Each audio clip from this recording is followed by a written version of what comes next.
All right, gonna be a bit of a different vibe for this one. As you can see, no alcohol or anything here. That's because, as I mentioned in the last video, we live in Houston, and if you've seen the news, yeah, all of Texas didn't have water or power for like 3 days, so that was fun. You can see the lights, we have power back, we have water back, but we're under a boil order. So just to the right of where the camera is, there's a giant pile of dishes waiting to be cleaned. And I don't really want to add to it by filling up a glass or anything. So today, we're going to be super awesome. And honestly, I was planning on doing this in some videos anyway. And just drink a beer. Discovered this at a restaurant called Burger Joint here. It is a Prairie Artisan Ales Rainbow Sherbet. Ooh. Love the can art. Funky fun. Super colorful and vibrant. And yeah, I had it a couple weeks ago and then saw it in the store and was like, oh, hell yeah, I'll drink some more of that. So, also, different vibe. I have already tasted this, so you're not going to get a type reaction or anything. But I've never, I don't know, I was just eating a burger with it, or no, a vegetarian hot dog actually with it, and didn't really give it a big flavor profile examination. So we'll just do that, and then other big news, fucking got a PS5. What's up? Could have had it like 5 days ago, but they never sent me a delivery notice. So I emailed them, and they were like, yeah, we show this is delivered. So I went down to our apartment's office, and they were like, oh yeah, you have a package. Nobody ever fucking told me, but I have a PS5. I just got it all hooked up and played it today. So I don't want to ramble in this video. Lots of other topics I could have talked about, like I've been playing Death Stranding a lot. I beat the game a while ago, but I've just been going back and trying to do stuff I haven't done, and like I could ramble on forever about that game. Watch a bunch of movies and stuff I could ramble about. Could ramble about living without power and water for 3 days.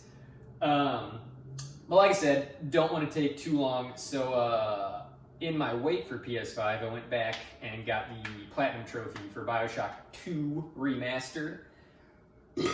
And BioShock Infinite Remastered, actually. But I would ramble for a long time about Infinite because I love that game so much. So I'm just going to talk a little bit about BioShock 2, which I did not like the first time I played it back on PlayStation 3 so long ago. And then replaying it all these years later, just trying to get the Platinum Trophy, which I got. I kind of found a new respect for it. So, onward and upward. Prairie Artisan Ales, Rainbow Sherbet Beer.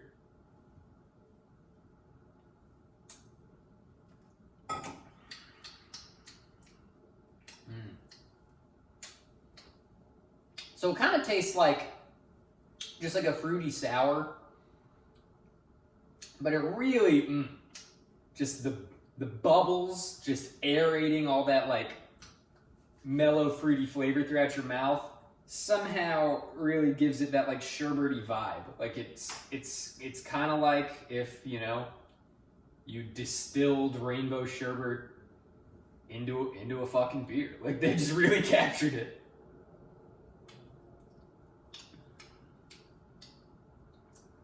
Yeah, just an enjoyable beer. And it went good with the meal back a couple weeks ago too. So that was cool. Let's see, give you some info here.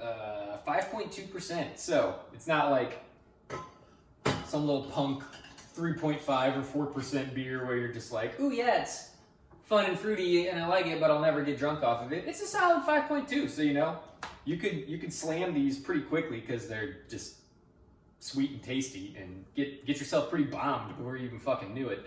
That being said, it is like pretty sweet, so I wouldn't want to just continuously slam them. I feel like my mouth would get too like from all the sweetness. So, but just as like a couple beers to have here and there, or maybe like have two of them interspliced with other beers. Solid little brew there. Prairie Artisan Ales, good work. Onward, trying to keep things moving fast, to BioShock 2. So, fucking loved BioShock 1 back when I first played it. And then hype train for 2 starts coming out. Oh my god, you play as a Big Daddy. Oh my god, you're back in Rapture. This is gonna be so awesome. And, yeah, I don't know. I read the reviews and didn't seem too hyped about it. Didn't even buy it. My buddy ended up getting it, so I just borrowed it from him. And, like, just really didn't speak to me the first time I played it. Like, the story of, like, being a reincarnate... Okay, spoilers for anybody who hasn't played it. I don't know, man. Decade old game now. That's crazy. You're a reincarnated Big Daddy, and Rapture's kind of been taken over by a crazy woman named Sophia Lamb, and you were originally assigned to guard her daughter, and she's trying to use her daughter to do some crazy, like, I don't know, utopian thought experiment where her daughter, like, houses all the emotions of all the people in Rapture or something. I don't know. The story didn't really speak to me, and, like, the fact that you just, like, wake up in a Vita chamber as this Big Daddy, and your old little sister is like, hey, father, you're back. I've got stuff for you to do. You gotta stop my mom. It just never hit the same way. The whole plane crash, oh my god, somehow I'm at a city in the bottom of the ocean tied up in this Civil War thing did. Like, man, BioShock's one story beats Would You Kindly, Atlas, Frank Fontaine, all that stuff just, oh man, it landed so good. Fucking just so awesome to be tossed into that world and fight through everything and get all those twists and turns. Man, yeah, that game was awesome. And then in the second one, yeah, I just expected the same thing, and I felt like it didn't really happen. So, yeah, I just didn't, I had an expectation for it, and it just didn't meet it. Beyond the story, I felt gameplay-wise, like, a little slicker. It was fun, but I felt like there were more respawning enemies, and the game was, like, harder.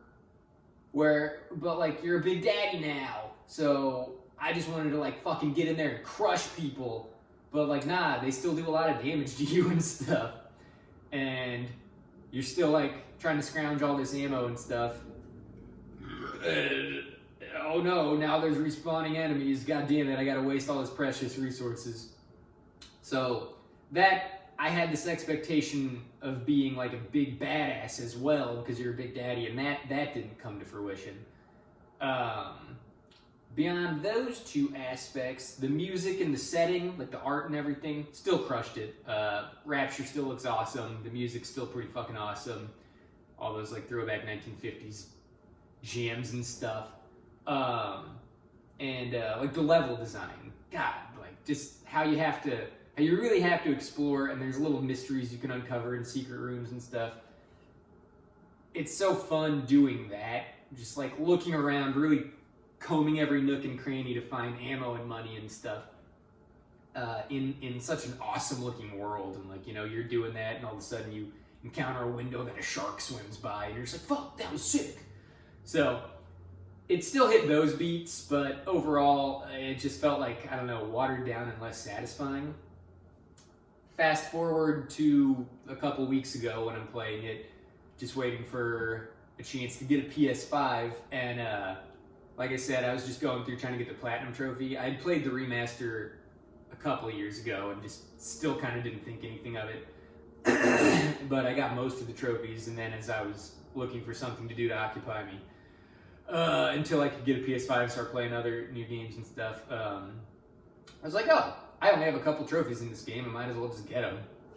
And they were all trophies that I could get, because I beat it on the hardest difficulty, so they're trophies I could get just playing it on easy. So I went through and played it on easy, just collecting all these trophies and stuff, and saw the game in a different light, because when you play it on easy, you are that fucking Big Daddy fucking killer monster that I wanted to be from the beginning.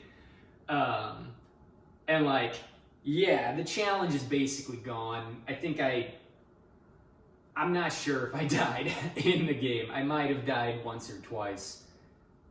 But typically, yeah, you know, you're strong enough to take the hits and you do enough damage to really just fucking tear through anything they send at you. And challenge is an important part of a video game, but it can be kind of circumvented if you're really hitting like a power trip fantasy like that, you know? Where like you're filling the boots of this big killer monster thing and like just hordes of people are coming at you trying to stop you, and you're just like gunning with your chain gun, that runs out of ammo, switch to the rivet gun, rivet gun, that runs out of ammo, or you just feel like switching, or someone gets close to you, switch to the drill them, there's a guy long range, do a drill charge, like just flying through all these weapons, gunning down all these enemies, all these spliced out freaks. That is really fucking fun and can kind of elevate the game in lieu of challenge. So typically it's the opposite for me. I'll play a game on normal and be like, that was fun. And then I'll play it on the hardest difficulty and be like, that was fucking awesome. Like, it really pushed me to my limit and stuff. A good example is Titanfall 2. On normal, it's a great game. Really great, underrated campaign. On master difficulty, it is like the perfect level of difficulty. Like, it's brutal and challenging, but you always feel like you have a chance. You always feel if you were just a split second tighter on your controls or something, you'd have it. So you just keep coming back until you beat it, and yeah, that game was awesome. For some reason, just worked the opposite in BioShock 2. Like, the challenge just felt nagging to me. Like, oh great, now I've got to kill these enemies that I thought I killed in this area already. I thought this area was cleared, now there's enemies, and I just found this ammo for my shotgun, and now that's going to be gone. Because it takes like 9 shots from a shotgun to kill somebody on hard. Yeah, just all those issues are alleviated on easy, you know, like 6 guys come at you, so you got the shotgun fully upgraded, so I think you can shoot 6 times, you can just go and wreck them. So yeah, I don't know, if you felt a little underwhelmed by BioShock 2, maybe try playing it on easy and just wrecking people. Beyond that, some other things to touch on that I forgot earlier. I do like the game's gene tonic system. I think it's been forever since I played BioShock 1. But I think it's a little different than BioShock 1. I think they give you like more slots and stuff. And you can really trick yourself out with all the upgrades they give you. The plasmid upgrades are a little cool, like, you know, they give you like unique abilities as opposed to just making them stronger. So like in BioShock 1, it was like Incinerate 2 does more damage, Incinerate 3 does even more damage. Whereas in this one, it's like Incinerate 2, you can, I think it like blows up or something like that, or maybe with 2 you can then plant the trap, but then with 3 you can literally just like shoot a constant stream of fire, like flamethrower style. So it's cool that they give you different abilities when you upgrade the plasmids, but it doesn't really add a ton to the game, but still a positive touch there. And the weapons, mostly similar. Instead of like the crossbow, you have the harpoon. Instead of the time, you're gonna need a chain gun. Shotgun's basically still a shotgun. It's a break action where you have to snap it down and reload it instead of a pump action. You get the drill instead of the wrench. The drill's fucking awesome, especially on easy when you can just bash the shit out of people with it. Rivet gun, I guess it would kind of, I don't know, it'd be like the pistol of the original one. There doesn't have to be overlap here. I'm just trying to draw connections where there aren't any. But the rivet gun's really good. It's just like a sound feeling, fun to use weapon. It's got good cadence when you fire it.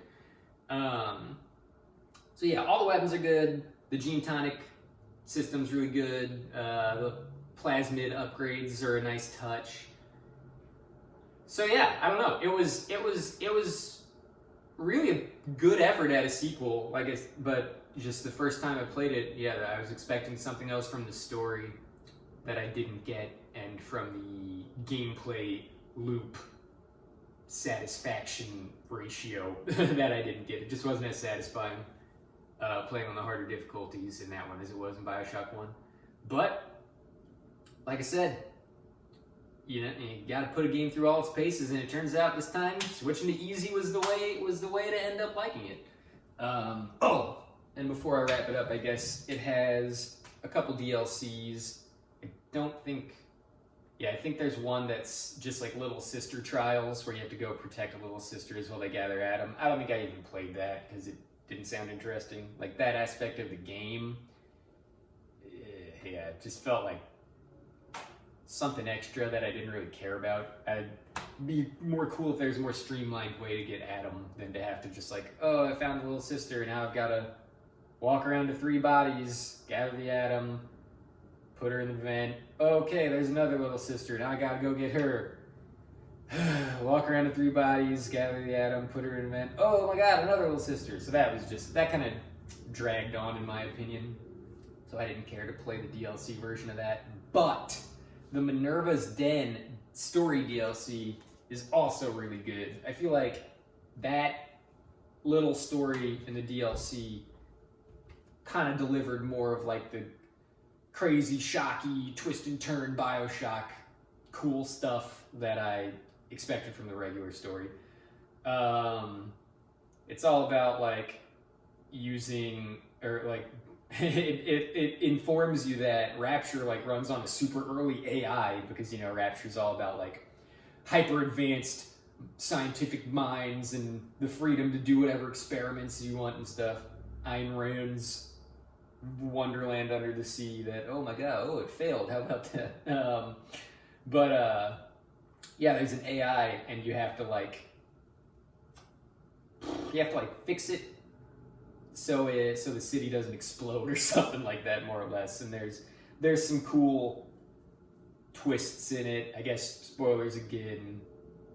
Oh man, it's been a long time, so fuck me if I get this wrong, but in that one I think you're another Big Daddy that got revived in a Vita chamber, and you're actually the guy that you're listening to on your communications. There's a guy that you're listening to like recordings of telling you to do stuff to save this AI and save the city.